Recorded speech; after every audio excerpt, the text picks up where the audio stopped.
სახელითა მამისათა და ძისათა და წმინდისა სულისათა. ბიბლია ყოველ დღე. მოგესალმებით მეგობრებო. სახელითა მამისათა და ძისათა და წმინდისა სულისათა. მშვიდობა და ღვთის მადლი თქვენ და თქვენ სახლს.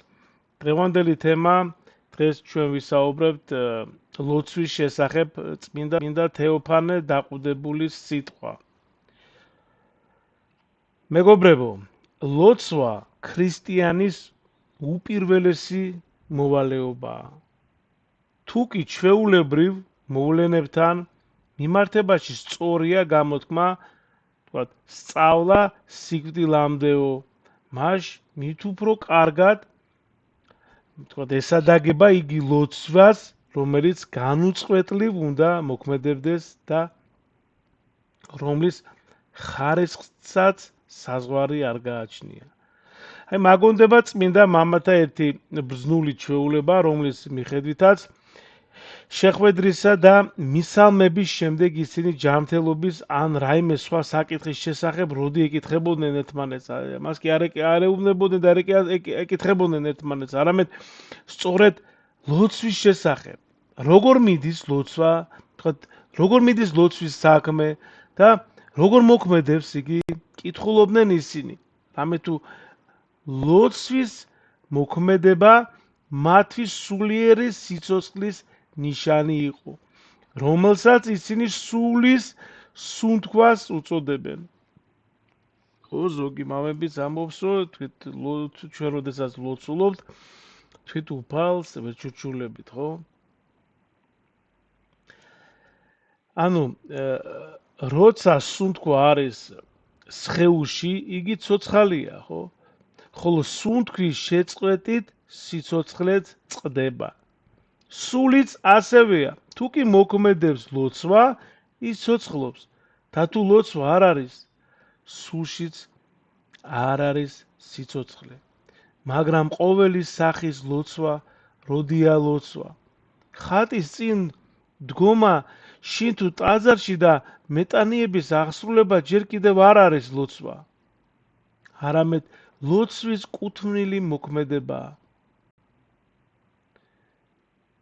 ლოცვის წაკითხვა წიგნიდან ან მეხსიერებით ან კიდევ მისი მოსმენა სხვისაგან ჯერ კიდევ არ არის ლოცვა, არამედ მისი შესრულების საშუალება მხოლოდ.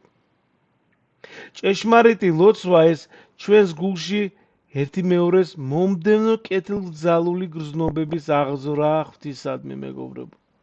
ეს არის მდგომარეობა, როცა გვეუფლება სიმდაბლე, თავდება ხო მადლიერება, დიდების მეტყველება,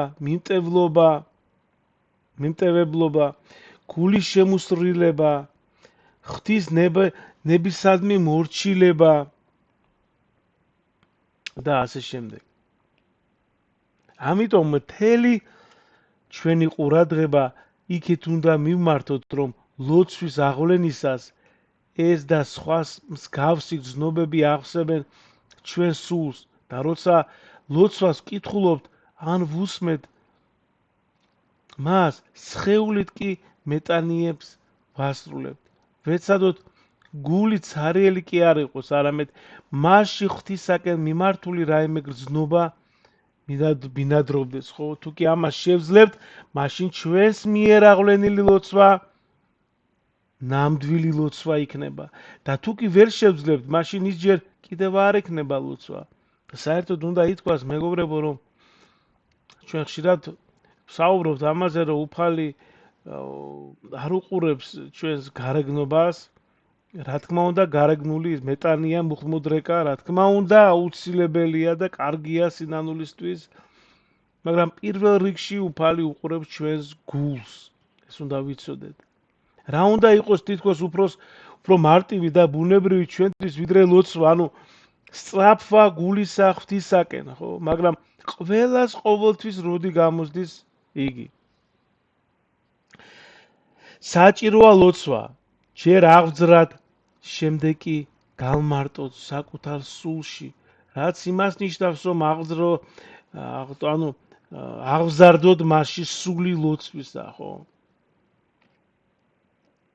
პირველესი საშუალება საამისოდ არის ლოცვა კითხვით ან მოსმენით, ხო? აღასრულე იგი როგორც წესი და რიგია და შეძლება აღზრდა შეინარჩუნოს საკუთარ გულში ღმერთთან ამაღლება და მოგემადლოს მისი მიერ სული ლოცვისა. ჩვენს ლოცვებში, ესე იგი, ლოცვანებში, ხო, წიგში, ხო, გვაქვს ყველას მოცემულია წმინდა მამათა ეფრემ ასურის, მაკარი ვეგუტელის, ბასილი დიდის და იოანე ოქროპირისა და სხვათა ლოცვები. აღივსნენ რა ლოცვის სულით მათ სიტყვით გადმოგწეს ზის, რაც ამ სულმა შთააგონა მათ. ამიტომ ამ ლოცვებს უდიდესი ძალა გააჩნია და ვინც მათ დიდი ყურადღებითა და გულმოდგინებით ჩაუღრმავდება ურთიერთქმედების კანონის თანახმად დაუყოვნებლივ იგემებს ლოცვის ძალას. რასაკვირველია იმის შესაბამისად თუ რამდენად უახლოვდება ლოცვის შინაარსს საკუთრივ მისი განწყობილება იმისათვის რომ ჩვენს მიერ წაკითხული ლოცვა ჩვენში ლოცვის სულის აღზრდის ქმედით საშუალებად ვაქციოთ.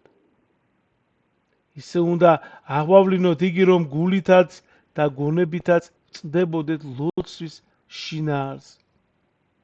მინდა ამისთვის სამი სრულიად მარტივი ხერხი, აი, მიგითითოთ, ხო? ნუ შეუდგებით ლოცვას წინასწარი, თუნდაც ხანმოკლე მომზადების გარეშე. მეორე, ნუ ილოცებთ როგორღაც, აი, არამედ აი თითქოს და ამოიკითხავთ რაღაცა ჩარაკრაკებთ რაღაც სიტყვებს, ან ამოიკითხავთ, ან გეჩკარებათ სწრაფად, არა, არამედ ყურადღებით და გრძნობით აღასრულეთ იგი.